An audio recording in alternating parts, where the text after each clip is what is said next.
the people of the United States, in order to serve their purpose, that carries justice,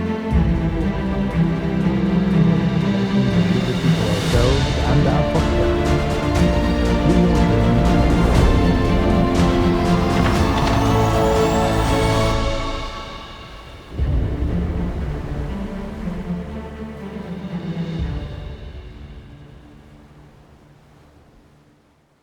There is this idea that we're coming out of this era of weaker men, weaker masculinity, and I'm super bullish on Gen Z. I think they're, obviously Exhibit A. You see this energy, you see a return back to great values. They see the failures that their parents and even their grandparents' generation saw, and there's real hope. Not that their hope is in themselves, but even this return back to a more orthodox Christianity and a little bit of move away from evangelicalism, I think is all really positive signs for individuals just critical thinking. Could you speak on anything that you've seen as far as a vibe shift from a millennial? Because I grew up in an evangelical family and was raised in kind of like that post-Jesus movement type of climate. Are you seeing a bigger push? I've been reading about it. Could you flesh that out a little bit? Yeah, I think that's there. As you were talking, I was thinking about, I grew up in a climate as a millennial where some of the lies of secularism were certainly still being sold, and in part could be bought by its recipients. Because I remember, growing up and I was told kind of freedom, what constitutes you as a human is your ability to like choose your own path, you know what I mean? Mm-hmm. And then I'd be at the house and I'd be like, but why can't I get ice cream in the middle of the day? I'd have these existential moments. It's like, the spirit of what I'm being taught all the time is that you can do this, but it actually never works.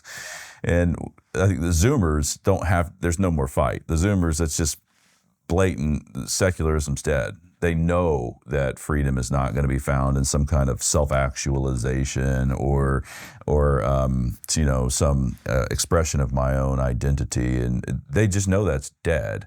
So they're looking for hierarchy. They're looking for something otherworldly, this religion you mentioned. So there's the big trad Protestant, trad Catholic movement that's been going on recently. And I think all of that is really for the good, and it will have things that need to be fixed down the line. But right now, when you're on offense, pursue. Go ahead and go pedal to the metal for a while. This is something that I spend a lot of time giving young guys advice on in DC when they start to kind of veer toward this this self-actualization. So say they get a job offer and they want to sit on it, for a week or two. It's like, I just need to think about it. And you start to talk to them and dig into it. And basically what it is it's imposter syndrome. They think that they're not, qualified to do that job, that they don't deserve it. And they're, navel gazing for some sort of self-actualization. Like, yeah, I'm actually the guy to do this job. Mm-hmm. And so the advice that I give to these guys all the time is, I hate to break the bad news to you, you never figure it out.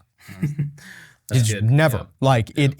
Your entire life as a man is constantly going to be, thinking and praying about these questions. And the only way out of the imposter syndrome is through. Right. You'll never remove the risk. Yep. So you think, am I up for the job? Even if you don't have the problems of the internal navel gazing, even if it's like an objective assessment, can I do that job? Mm-hmm. You should take a look at it.